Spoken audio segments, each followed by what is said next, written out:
Hello there, it's Rika here to talk about another Efteling dark ride. In 1983, it became clear that the brand new Efteling ride Fata Morgana was more complicated than they thought and couldn't open for the next season of 1984. So they decided to make another attraction to fill this slot. Now the Efteling at this point was pretty tired of fully thinking of, designing and working out the rides themselves, so they were looking for someone else to do it for them. Lucky for them, there was this Dutch guy who designed puppets who'd been begging to make a big project all by himself.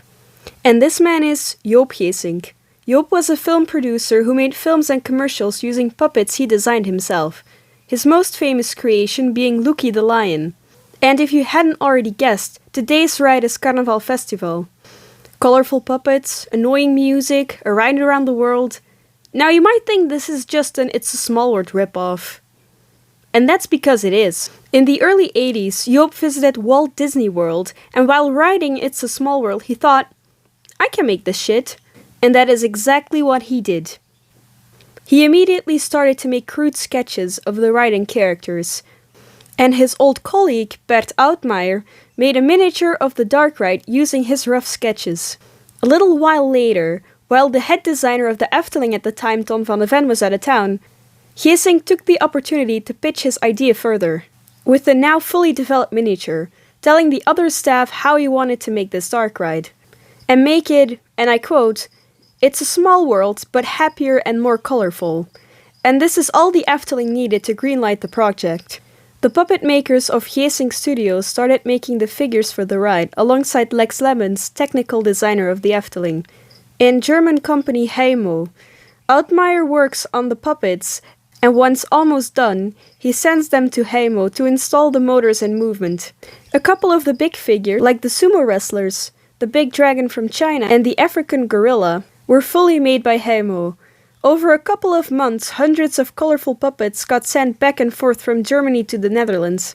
Now lucky for the Efteling, they didn't have to do any of the work themselves.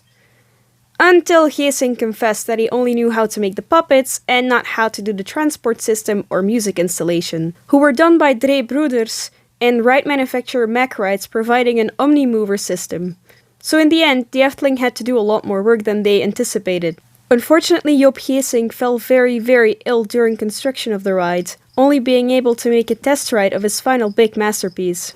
In spite of him being very sick, he still managed to come over and see the public's reaction of his work, before passing away May 13th, 1984. Rest in peace, my man.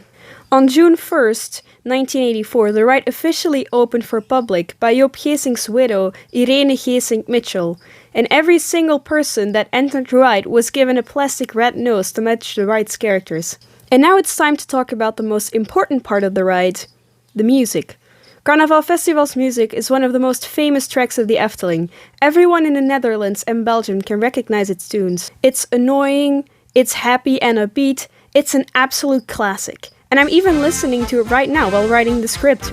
During the board meeting where Joop showed his plans for the ride, he briefly murmured some musical notes and chose Toon Hermans to make the music. He was one of the only people to remember the song Joop sang. But unfortunately, Toon couldn't write any musical notes, so together with Ruud Bos he finalized the ride's music, and made different interpretations depending on the country or city the ride represented, which are the Netherlands, Belgium, Riviera and Paris, Great Britain, Germany, Switzerland, Italy, Japan, China, Alaska, Africa, Mexico and Hawaii. Now the problem with puppets like this from the 1980s representing different cultures is that you are going to get stereotypes. And some of them are viewed as being racist.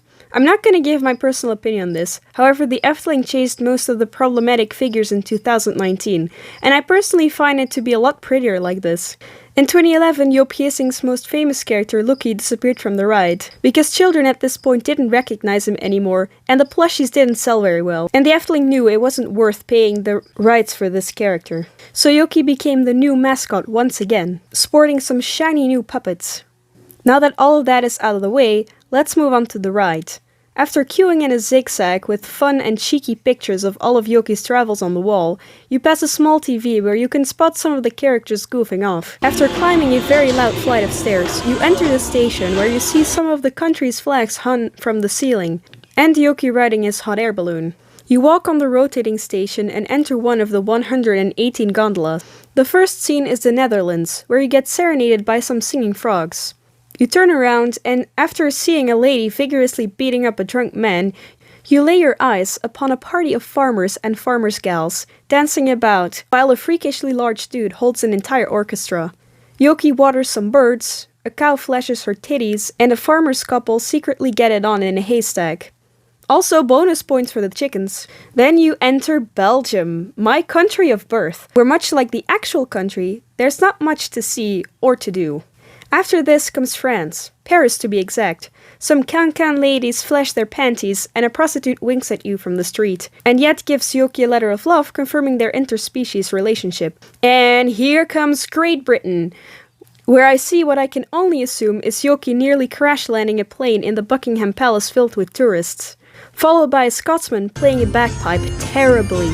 Then you see a beautiful German display of partying drunk people. Even the castle is holding a beer. And of course, Yoki is about to run over everyone with his car. Anyway, entering Switzerland. A snowman is threateningly holding Yoki over the cliff of tourists, while a mountain goat stares in agony. And after this comes Italy. And honestly, a beautiful scene filled with all kinds of people, and this brave man holding up the Tower of Pisa.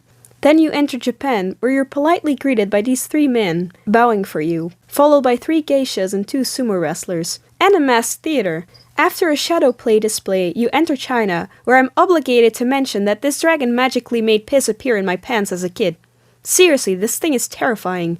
And for some reason there's a bunch of people spinning plates, waving you to the next town over, Alaska.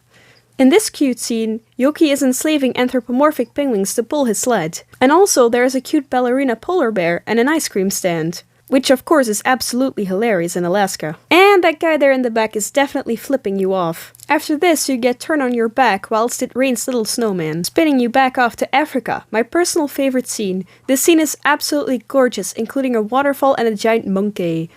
Then you see some Mexican men riding on their asses while we turn to Hawaii. We don't talk about Hawaii. And here it is, the finale scene. After a flashbang photo, you see most of the characters waving you goodbye in all kinds of languages, surrounded by colorful lights. And wait a minute, those aren't coconuts, are they? Oh, no they're not. And that is it, Carnaval Festival. What an absolute joyride. Also have fun having this song in your head for the next century. Till next time, kids.